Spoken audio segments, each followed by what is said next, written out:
Para você que é nono ano e está assistindo a aula agora, bom dia, boa tarde, boa noite, né? Se você está assistindo essa aula gravada, qualquer pergunta ou dúvida, entre em contato com a escola, tá certo? E, gente, hoje a gente vai trabalhar o capítulo 1, tá? Página 6. Vamos embora, tá? É bem facinho esse capítulo. Dá para a gente dar o assunto e já, assim, dá para responder muita coisa. É bem fácil, porque eu dei essa aula para vocês nas aulas à distância. Teve um dia que eu trabalhei a questão da matéria, porque eu não queria começar a tabela periódica sem explicar o que era tabela. Ou sem explicar o que era matéria. A senhora já viu uma foto de um átomo na máquina? Não. É tão pequenininho, Samanta. Até na máquina era pequeno, Samanta. Ó. Vamos lá. Como é, meu Deus, que eu vou fazer? Sim, esse assunto a gente trabalhou nas aulas à distância. Foi um assunto que eu trabalhei com vocês antes de começar a tabela periódica. Eu queria explicar para vocês o que era matéria, para poder falar de tabela. Então, a gente, na verdade, só vai rever, tá? Então, abre aí a página 6. Começa aí com transformações físicas da matéria. Aí eu vou lá para o final, a constituição da matéria, né? Veja só, minha gente. A natureza, ela é composta por vários tipos de elementos.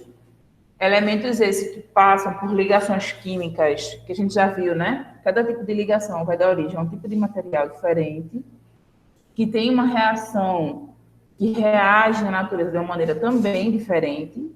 Então, a gente vai ter a matéria sendo apresentada para a gente de diversas maneiras e, normalmente, assim, em 3 estados. O sólido, o líquido e o gasoso, certo? Aí, deixa eu ver o que tem aqui de bom. Bom, ela está falando da Terra, né? Que a Terra ela é formada basicamente por água, 71% dela é líquida, a superfície, né, é líquida, mas somente 2,5% é doce. Lembrando que dessa água doce, uma grande parte está congelada, outra parte tá submersa, né? Está infiltrada, e somente 1 ou menos de 1% da água doce é que está livre para consumo, né? Essa mata, para ir para o futuro, assim, nem tão distante. Essa é uma questão muito difícil. Com certeza. Página 7. Na página 7, a gente vai estudar a estrutura de um átomo, né? O átomo ele é formado por nêutrons, prótons e elétrons. Vale lembrar que essa estrutura atômica ela já até tem outra definição assim, mais moderna, mas para nível de fundamental o pessoal ainda usa essa. Vale ressaltar que os elétrons eles estão circulando, né, ao redor do átomo, e dentro do átomo, o núcleo do átomo é formado por nêutrons e prótons. A gente já sabe que isso foi um processo, né? Que existem os modelos atômicos, tem o modelo de Rutherford, tem o modelo de Thomson, tem esses modelos todos, né? E essa é a constituição mais atual do modelo atômico. Também a gente não pode esquecer que os elétrons é uma carga negativa, tá certo? O neutro é neutro e os prótons é uma carga positiva, tá? A relação que dá entre eles é que vai fazer com que eles consigam fazer as ligações. E aí, por isso que é fundamental entender a tabela periódica, porque não é que você tem que decorar a tabela, mas é interessante que você entenda que, dependendo da posição que aquele átomo está na tabela, ele vai se ligar a outros de uma maneira diferente. A gente também não pode esquecer que o átomo está sempre neutro, né? O átomo, quando a gente fala átomo, eu estou falando de um elemento neutro. Mas íons e cátions, ânidos, íons, cátions e ânions. Pronto. Os cátions e os ânions é que vão dizer se está positivo, se está negativo. Isso se dá por causa do encontro. Aí tem que lembrar, daquilo que eu ensinei para vocês. Alguns átomos, quando se encontram, uns transferem elétrons, outros captam elétrons, uns vão dividir os elétrons, né, vão compartilhar, e aí vem as ligações covalentes, ligações metálicas, não é isso? Ok? Tudo certo? Nada errado? Não. Quem não se ligou nesse texto aí que eu falei, tenta assistir as aulas de tabela, que foram boas aulas, tá? Aí aqui, ó, tá falando que a água, ela é um elemento que ela se apresenta para nós nos três estados físicos de uma maneira muito fácil. A gente encontra na natureza a água nos três estados físicos: líquido, sólido e gasoso. E o fato de ter vida aqui na Terra se deve ao fato de termos água líquida, né? Água em estado líquido, a uma temperatura ambiente. Sem água no estado líquido, a uma temperatura ambiente, a vida não seria como está hoje. Poderia ter vida? Poderia, mas não como está hoje. Certo? Quando descobrem um calor, quando tem resquício de água e E eles se animam, né? Porque se um planeta consegue ter água no estado líquido, em temperatura ambiente, isso já é um bom início para um progresso. Porque se vocês pensarem na história da humanidade, as grandes civilizações, elas se organizaram próximo de um curso d'água, né? Então, por quê? Porque a presença da água é fundamental para a navegação, para a agricultura, para a alimentação, enfim, tá?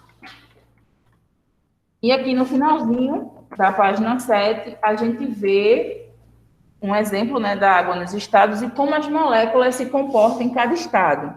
Então, no estado sólido, a gente tem umas moléculas bem organizadas e ajustadas. No estado líquido, a gente já tem as moléculas um pouco mais soltas.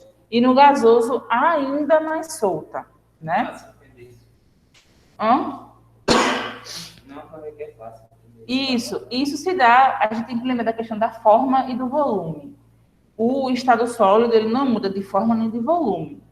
Já o líquido muda de forma, mas não muda de volume. Já o gasoso, ele muda de forma e de volume. E tudo isso se dá por causa essa forma como as moléculas se comportam. E isso vai te dar também em outros tipos de matéria. Por isso que, para alguns materiais, é tão difícil torná-lo líquido. Vou dar um exemplo.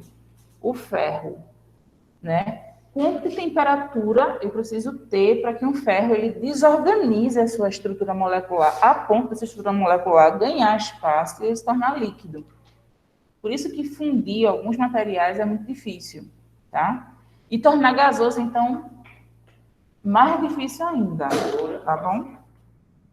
O ouro é um metal bem maleável, bem fácil de... Fácil não para nosso fogão, certo? Mas dentro da indústria, sim. Eu vi o vídeo do cara fazendo um monte de folha de ouro assim na mão. O cara pega um pedacinho de ouro assim, aí vai batendo um martelo, aí tem um molde, tem um buraquinho assim, aí ele bota uma máquina para fazer fio assim, aí bota no molde, aí faz um monte de folha com um pedacinho só. E o ouro ele sempre foi um elemento de muito vislumbre. Se você pensar no Egito Antigo, até no Egito Médio, assim, você vê a presença do ouro em muitos adereços, muitos adereços. Aqueles filmes que fazem a remontagem desse período, eles não exageram, não. Era isso mesmo, sabe? E aí tem a questão do Egito ser na África e a África ter uma presença muito grande desse mineral. O deslumbre, né? O deslumbre de usar ouro em tantos elementos. E dentro da Europa antiga, naquele período ali da igreja, a igreja como guardiã de todas as coisas, você vê que as igrejas usavam muito ouro na sua estrutura. Tanto é que as igrejas hoje, que fazem como é que diz, meu Deus? O restauramento. Isso. Eles pintam, né, de dourado o lugar que já foi feito de ouro mesmo, né? Quem tiver a oportunidade de conhecer essas igrejas mais antigas, como a Igreja da Sé, em Olinda, Senhora do Carmo, em Olinda, né? Aqui de Recife, aquela que fica ali num... Aquela não tem muita coisa, não, mas se você puder entrar naquela Madre de Deus, que fica lá no Recife Antigo, você vai ver muitos elementos, que hoje não é mais de ouro, não, mas era de ouro e eles pintaram para fazer uma referência, né? Que aquilo era. Então, é muito legal. Bom, aqui está falando... Será que você lembra de um caso que o cara entrou nessa igreja assim, para levar para roubar? E assim, a gente teve isso por muito tempo, né? Mídia, televisão, mas já na idade mais antiga, no período mais antigo, muita gente roubou a igreja. E é incrível isso, porque o pessoal era muito mais religioso antes, né? E sempre teve esse tipo de pessoa, né? Que entrava aí. Mas, enfim. Aí, ó, para quem está em casa, para quem está na sala, página 8, eu estou aqui na parte de ligações intermoleculares e mudanças no estado físico da matéria. Quem gostaria de ler isso aqui, hein? Por que não? Pode ler. José, tu lê para mim essa parte toda aqui, esses 3 parágrafos. Só um minutinho. Pessoal de casa... Eita, estou quase saindo do quadro aqui.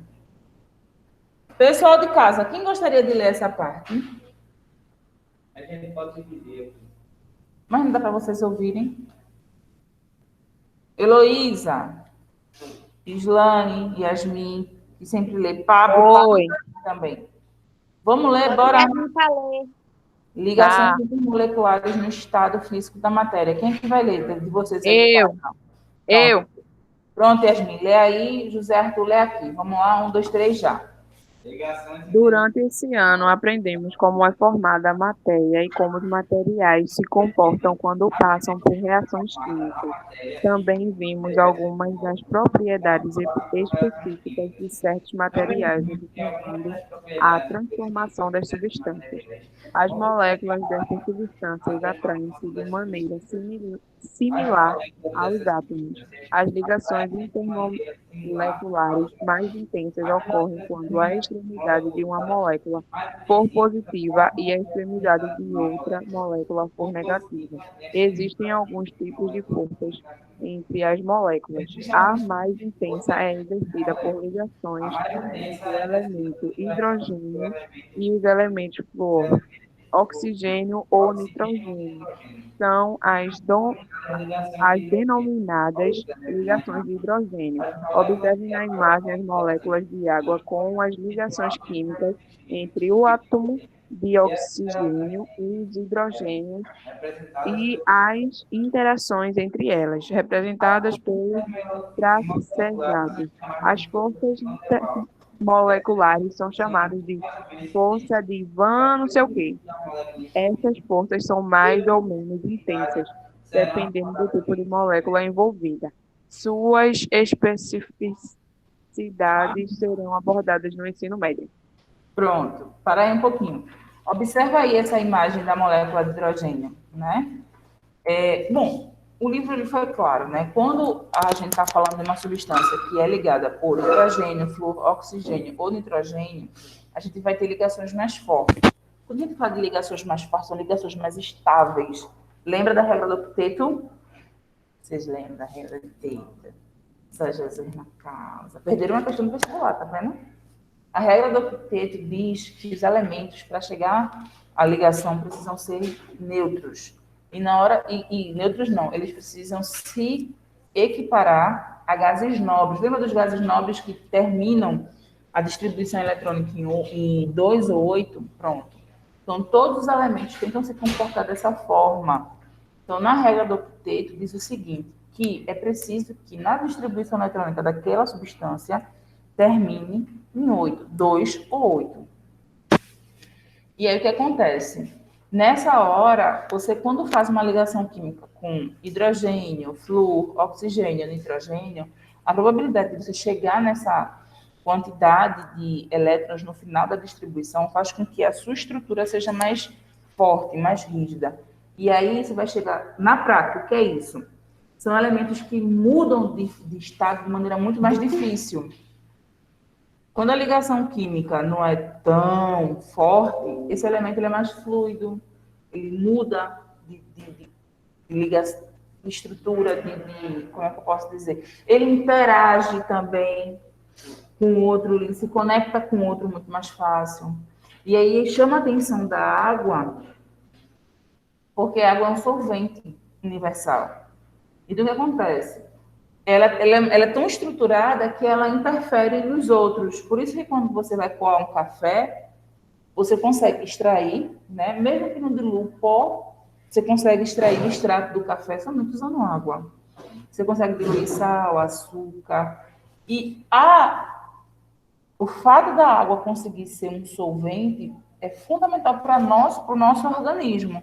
Porque a água é o sangue que leva os nutrientes para o nosso corpo, que leva o oxigênio para o nosso corpo. E esse sangue é formado muito por água, tá certo? Então, essa capacidade dela de se misturar, mas sem perder suas principais características, ou seja, ela se mistura, mas não deixa de ser ela, faz com que a gente consiga ter esse equilíbrio aí na vida, porque também a fotossíntese e tal, e tal, e tal. Beleza?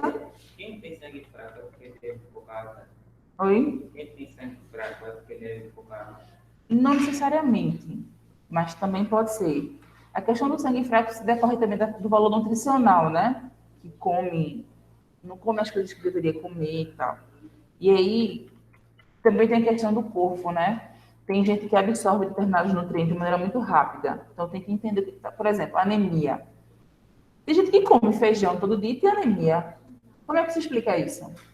O corpo dessa pessoa absorve muito ferro, absorve muito nutriente. Então, nesse corpo precisa ter uma dieta mais nutricional. Eu conheço uma pessoa, assim, ela não é magra, ela come direito. Só que se ela fizer assim, ficar magra, não pode fazer nada aqui. Aí é o corpo, né? Como é que esse corpo se comporta. Oi? Pois é. Na página 9, aqui depois do segundo quesito, está falando sobre as transformações químicas. O que vai mais provocar transformações químicas, o que mais vai transformar, o que vai mais provocar transformações físicas é a temperatura, tá? Aumento de temperatura, redução de temperatura, calor, frio, tudo isso faz com que haja transformações físicas. Com a água. Com qualquer matéria. Quando a gente fala de plástico, de ferro, você vai ter modificações a partir de um aumento ou diminuição da temperatura. Por exemplo, a borracha. Para quebrar uma borracha, você resfria e quebra. Se você esquentar, ela derrete. Né? Então, para poder quebrar, eu quero fazer um corte simétrico numa borracha. Eu resfrio, congelo a borracha e quebro. Tanto é que esse negócio de chiclete na calça. Uma forma de tirar o chiclete na calça é o quê?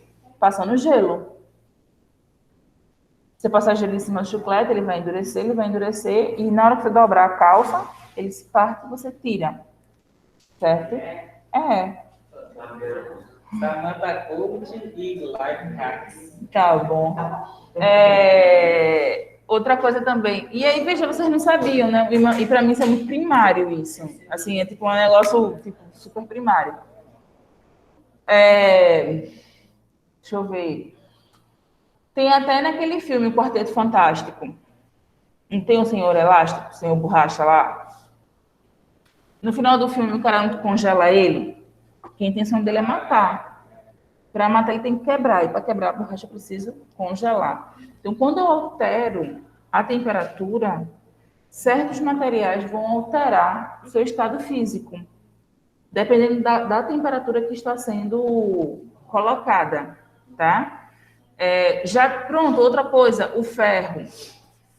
Para você, pronto, no próprio Quarteto Fantástico, o que é que faz? O cara lá, ele é de ferro, a tocha humana fica rodando ele pelo quê? Derreter. E aí, depois dá um choque térmico. Lembra, no final do filme? Ele esquenta, ele entra em estado de derreter, aí o rocha lá vai e mete água nele. Por que eu faço isso? Quando eu faço isso, eu deixo aquele metal dúctil. E o metal dúctil, o metal, ele é duro, e quanto mais duro, ele fica mais quebradiço. Todo metal tem que ter um grau de maleabilidade. Se esse metal não tiver um grau de maleabilidade, ele vai ficar dúctil e ele vai quebrar muito rápido. Ele fica frágil. Então, quando eu esquento muito o metal, esquento, ele entra em estado líquido e eu rapidamente congelo ele, ele perde as propriedades de elasticidade dele, fica muito dúctil e pode se romper. Tá bom? Super-herói é cultura. Diga-me, pode falar. Se a pessoa pegar uma xícara e botar água muito quente mesmo dentro da xícara, embaixo botar água gelada, né? Que é o fundo, né? Minha gente, passei mal essa quarentena. Eu tinha um monte de xícaras, porque eu fui pro aniversário dia 31 de dezembro, minha gente. Então, assim, o povo quer dar lembrancinha, fala o quê? Caneca, né? E caneca de quê? De Natal. Vou mandar né? para a senhora. Então, fico grata. Então, eu tinha muita coisa de Natal em casa, amuletada, assim, no fundo do guarda-roupa, né? Só que com a quarentena, tal, em casa, eu trouxe as xícaras para frente para usar, tal. Eu gravava à noite, tomava café à noite e tal. Vai, é uma xícara safada. Minha gente, o que eu tive de susto de botar café quente, mas a minha pia é de mármore, então a pedra é fria. Então pode ter sido um choque térmico, pode ter sido a qualidade mesmo do vidro, que não era muito boa, porque não são xícaras. As xícaras que quebraram não eram aquelas xícaras branquinhas, não, tá ligado? Era mais de vidro, assim. Eu ganhei uma que eu adorava, que tinha até aquela tampa de roxa com canudo, tá ligado? Maravilhosa. Fui inventar de fazer um pudim de micro-ondas naquilo. Derreti o açúcar quente, ele fica numa temperatura bem alta, né? Botei, quando eu tirei a xícara para fazer assim, né? Para poder fazer o pudim de micro-ondas, o fundo da xícara colou na pia. Gente do céu. Perdi, quebrou mais 4. Então, o que é isso? Outra coisa do dia a dia que muita gente fica assim, tá vendo como saber das coisas é bom? Eu comprei um cooktop. Aí todo mundo falou, Samanta, cuidado com o cooktop, porque se bater água ele quebra. Eu disse, beleza, entendi. O cooktop é de vidro. Eu tô ali usando ele no quente, se bater água fria, ele vai quebrar porque é o choque térmico, né? A gente tem que lembrar o que é o choque térmico. Na hora que a gente esquenta, as moléculas se agitam. Tudo que é quente é porque as moléculas estão agitadas. Você, quando corre, quando brinca, porque você soa, porque você está com calor, porque o seu corpo está trabalhando muito, suas moléculas estão agitadas, tá? Então, naquele momento ali que eu estou cozinhando e o vidro esquenta, se bater água fria, vai ser um choque. As moléculas elas vão parar muito rapidamente. E a gente tem que lembrar que tudo que é quente dilata, tudo que é frio comprime. Nesse movimento muito rápido, o que pode provocar? Uma quebra do material. Beleza, tudo bem, entendi. Aí um amigo meu também tem cooktop, um amigo meu, né? Aí ele disse que foi fazer um arroz. Foi fazer arroz. Aí a tampa não ficar cheia d'água. Aí ele abriu e escorreu a água para o coisa, né? E ele tomou um susto. Ele, meu Deus, vai quebrar. Eu disse, menino, vai quebrar não, menino. Ele, mas Samanta, a água bateu no cooktop. Eu disse, meu filho, a água tá quente. Só vai quebrar se houver choque de temperaturas. A água quente, no cooktop quente, dá em nada, é a mesma coisa. Entendeu? Então, o que acontece? Se a gente conhece o movimento que as coisas fazem, o nosso dia a dia fica melhor. Tá certo? Então, quem tem cooktop em casa, ou quem tem fogão com tampo de vidro, calma. Se cair a água da comida quente no cooktop, não vai quebrar. Só vai quebrar se cair água fria. Aí quebra. E quebra como? Ele estoura. Agora, ele não estoura assim não, viu? Assim não. Ele racha. Ele racha. Tá? E aí tá falando, né? Essa parte aqui tá falando das transformações físicas. Então, no nosso dia a dia, várias transformações físicas acontecem. Na hora que você está cozinhando, na hora que você... Normalmente cozinhando, né? Deixa eu ver se tem alguma coisa assim. tem não. Então, para quem é muito inventor, né? Para quem faz uns negócios, por exemplo, meu irmão, ele furava os pneus da bicicleta, aí ele pegava uns negócios lá, derretia e colava, assim, para fechar os pneus. Nunca dava certo, né? Nunca dava certo, o negócio ficava todo tombado. Tem gente que bota aquele papel que enrolar na comida assim. Tu acha que o filme Faz que o fio na bicicleta. não fica? Agora, se derreter uma borrachinha e passar no furo, pode ser que funcione por um tempo, né? Não, mas eu não tô falando de botar no pneu, não. Tá bom. Ó, quero saber não. Aí, vê só. Então, a temperatura, ela é o elemento fundamental para a ocorrência de transformações físicas. E aí, vamos partir um pouquinho para a geografia, porque eu gosto. O deserto, ele é muito gelado de noite e muito quente de dia, né? Isso se dá pela ausência de água, certo? A água, ela funciona também como equilíbrio térmico. Sem água, a gente perde um pouco desse equilíbrio térmico. O deserto, ele é muito arenoso. Por quê? Justamente por causa dessa mudança de temperatura. Se o dia é muito quente, a tendência das rochas são aumentar de volume. Como a noite é muito fria, ela comprime.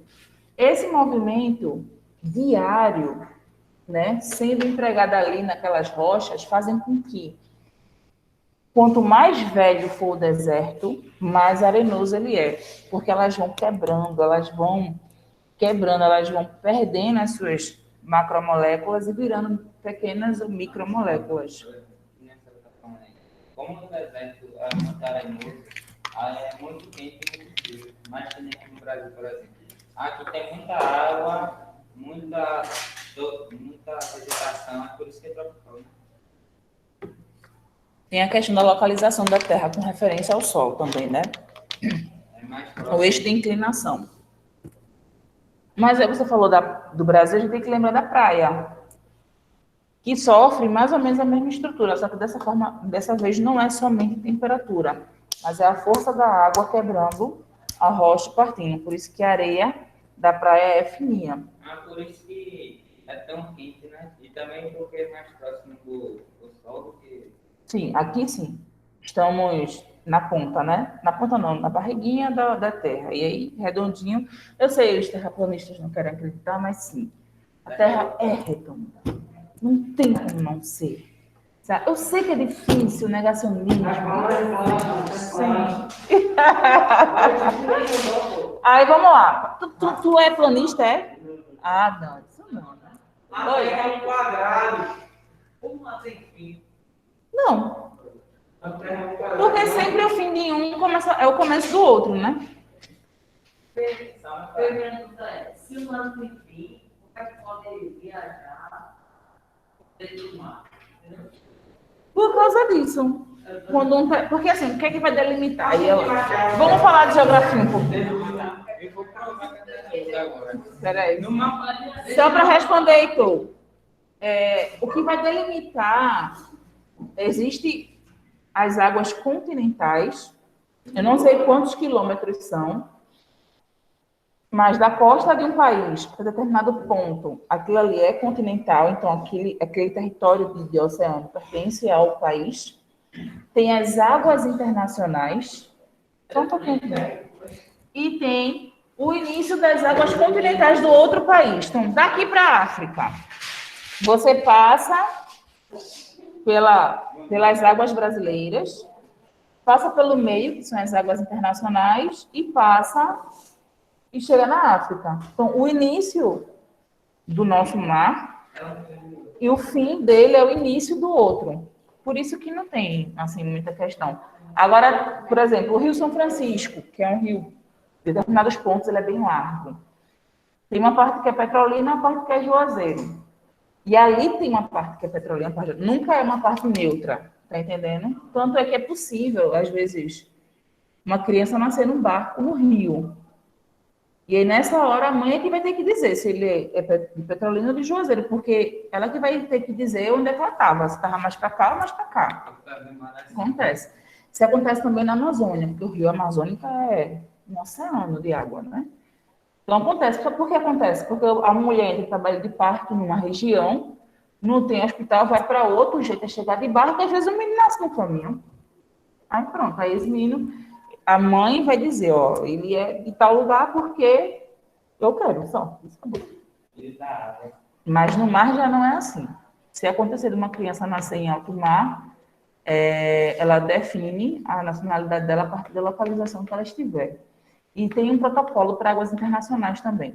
Se a criança nasce em águas internacionais, também tem um protocolo que diz se ali vai nascer quem? Brasileiro ou africano? Ou, no caso, angolano. Eu vou mandar meu filho nas águas dos Estados Unidos. Porque tem gente que é doido, sabe? Tem gente que faz umas viagens assim, passa um tempo. Doido não, acho que é um ser humano muito bem resolvido. Que diz, vou morar num barco, vou cruzar o mundo. Morar na ilha. Tem comida. Pronto. E aí, vê só. Vocês estão vendo aí? Sim, sempre falam muito para mim de plasma. Página 9, segundo parágrafo. O plasma é considerado o quarto estado da matéria. É comum nas estrelas, onde a temperatura é tão alta que separa os núcleos dos átomos e dos seus elétrons. Vê que punk! Não é comum encontrarmos o estado de plasma na superfície terrestre, a menos que seja provocada por condições específicas. Que sempre alguém pergunta, e plasma, professora, para onde está aí? É uma temperatura tão alta que afasta, né, a estrutura molecular. Um negócio muito louco, né? Que ultrapassa. Eu não. Tem aqui na frente. Quem me chama? Pronto. Aí, estados da matéria. Vamos lá para a página 10. Essa é fácil, né? A gente só tem que se familiarizar mais. Então, a gente tem fusão, que é a saída do estado sólido para o líquido, vaporização, líquido para o gasoso, ionização do gasoso para o plasma. Aí tem do plasma para o gasoso, deionização, do gasoso para o líquido, condensação, do líquido para o sólido, solidificação. Isso aqui é uma coisa que a gente tem que estar familiarizado sempre, viu, gente? Se você não sabe, você precisa saber. Tem que estar familiarizado, tem que estar ciente. Se você não vai decorar isso hoje, pelo menos você saiba que existem esses nomes. Porque tem muita prova que faz assim, ó. Tem uma prova que pergunta sobre qualquer coisa e joga ionização, deionização, só para confundir você. Se você sabe o que é ionização e deionização, você já sabe que não é aquele assunto que está se referindo aos estados da matéria. Beleza? Bom, já a vaporização, ela tem 3 tipos. Esses 3 tipos estão diretamente relacionados ao tempo da vaporização. Então, quando eu falo de evaporação, eu estou falando de um processo de vaporização lento, certo? Quando eu falo de ebulição, é um processo mais rápido. E quando eu falo de calefação, é mais rápido ainda, tá bom? Aí aqui tem alguns exemplos. Deixa eu ver. A vaporização é mais lenta, roupa no varal. A ebulição é preciso aplicar calor, então uma água fervendo. E a calefação é a passagem instantânea do líquido para o gasoso. É um fenômeno observado na chapa quente, quando gotículas de água caem, e na hora que a água cai, vai... Eu acho que todo mundo já teve uma experiência de pegar uma frigideira, meio que dar uma esquecida nela, tipo, ligou a frigideira, né? Ela começa a esfriar. Não, e assim, você pega a frigideira e vai na geladeira procurar a manteiga. Já deixou a frigideira ligada, né? Aí você vai lá na coisa, não acha, começa a procurar, bate um desespero, você acha. Aí você corre e mete a colher da manteiga lá na frigideira e faz assim. E a casa fica toda enfumaçada com aquela catinga de manteiga queimada. Pronto. Bem-vindos à calefação. Ok. Deixa eu ver.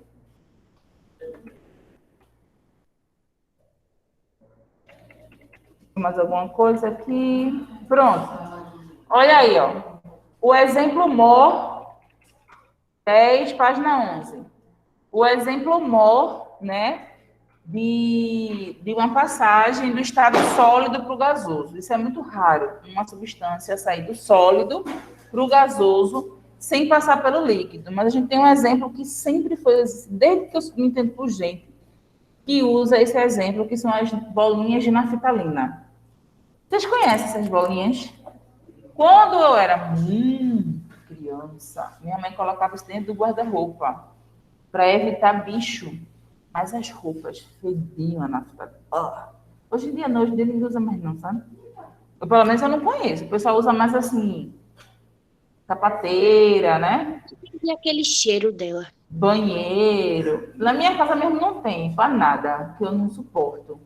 Acho que eu criei um ranço de naftalina. Mas eu já vi muita gente... Quem usa muito é aquele povo de antigamente, né? Que bota dentro do guarda-roupa. Que cheiro horrível, um negócio enjooso. Eu vejo muito na minha igreja, porque a minha igreja tem mictório. E aí o pessoal bota naftalina lá no mictório. Eu já vi umas amigas minhas aí em sapateira, porque o povo tem medo, né, de dar bicho no sapato, né? Porque se você não usa muito aquele sapato, aí pode entrar um bicho dentro, tá? E quando você botar o pé, enfim. Eu tenho umas amigas que têm aquelas sapateiras verticais assim, fechadas, e elas metem naftalina ali dentro, que é para afastar bicho do sapato. Como o sapato, né, assim, não é roupa, né? Roupa tem mais cheiro. João, Jeová, vai dormir cedo, menino. Oxe, fica assistindo a Fazenda a noite todinha, né? Tô ligada. Oxe. Oxe, vai dormir 10 horas da noite, criança. Bom, hoje em dia, a naftalina continua sendo usada, mas ela é o melhor exemplo que a gente tem de uma substância que passa de um estado físico para o outro de uma maneira tão assim distante. Deixa eu ver mais. Pode. Tá voltando a aula, Samanta? Ó, vamos agora para a página 12. Vamos ler de novo. Sublimação na indústria. Pessoal de casa, quem gostaria de ler agora?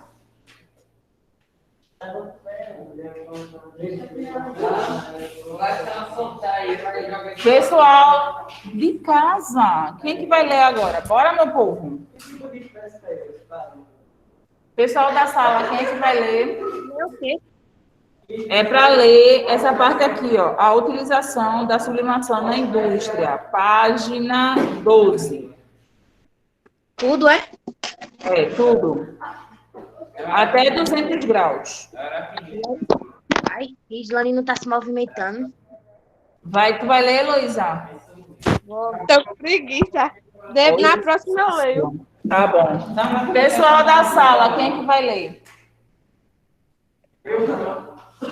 É o quê? Tu vai ler, João? Glória. Ministério do Louvor. Glória.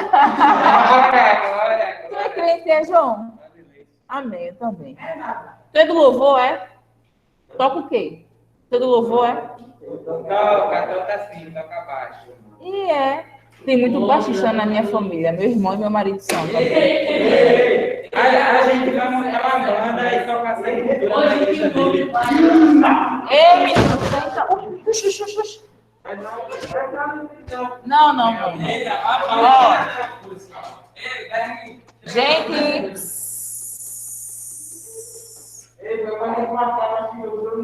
Ó, vamos lá. João, lê e Heloísa lê. Vamos lá, a utilização da sublimação nas indústrias. Pode começar, vocês. Existem importantes técnicas na indústria que utilizam o princípio da sublimação. Na indústria de alimentos, por exemplo, existe uma forma de desidratar e armazenar alimentos que consiste em submetê-los cozidos ou frescos a congelamentos e depois embalados a vácuo a uma pressão muito baixa. Em seguida, os alimentos são levemente aquecidos, de modo que o gelo se transforma em vapor, sem passar pelo estado líquido. Dessa forma, a comida é selada dentro de uma embalagem impermeável, com oxigênio em temperatura ambiente. de modo que não haja necessidade de refrigeração durante muito tempo. Nessa técnica, como é utilizado o gelo sublimado, os alimentos mantêm seus sabores e aromas, o que é uma grande vantagem. O alimento desidratado também pode ser reconstituído rapidamente, pois seus poros são preenchidos por cristais de gelo. Esse processo é utilizado na fabricação do leite em pó e de outras bebidas solúveis em água. Essa técnica é também utilizada na comida dos astronautas e no armazenamento de indústrias químicas e farmacêuticas. Outras funcionalidades dessa técnica podem ser observadas na impressão de imagens e textos em objetos como canetas, camisetas e outros utensílios. Nesse processo é utilizado uma cera colorida submetida a altas temperaturas. Obrigada. Então, vocês viram assim, né? Essa questão de alteração física da matéria faz com que a gente consiga ganhar muito com isso na indústria. Tanto nos leite em pó e sucos em pós, que é um salve na vida da pessoa, né? Todo mundo diz que não presta, ninguém mas na hora lá, ele geladinho, muito gelo, hein? Bom, mas enfim. Também tem a questão, né, das embalagens a vácuo, né, que vai levar em consideração isso. E eu acho que a coisa, quando eu ouvi sublimação na indústria, eu só pensei em camiseta. Porque é a técnica mais comum de fazer camisetas é fazer por sublimação. E aqui, deixa eu ver. Pronto. Vocês agora, são 9h30, vai ter que essa aula? Até que hora? Até 10, né? Essa aula. Então, vocês que estão em casa, vocês que estão na sala, vocês vão fazer agora as questões do início do capítulo até a página 12, para você corrigir hoje, tá? Então, aquelas questões soltas. Vai até a página 13, que é essa aqui do... Mas é para fazer aquelas que não tem Não. As que não tem linha, não precisa fazer. Somente as que tem linha. Vai até a página 13. Eu vou dar 10 minutos para vocês, porque acho que não tem muita, não. Depois disso, eu vou começar a corrigir, tá certo? O pessoal que está assistindo essa aula gravada, eu vou parar aqui a gravação para dar tempo de vocês fazerem a tarefa. Daqui a pouco eu vou gravar a correção, tá certo? Eu acho que tem, né? O quê? Escreve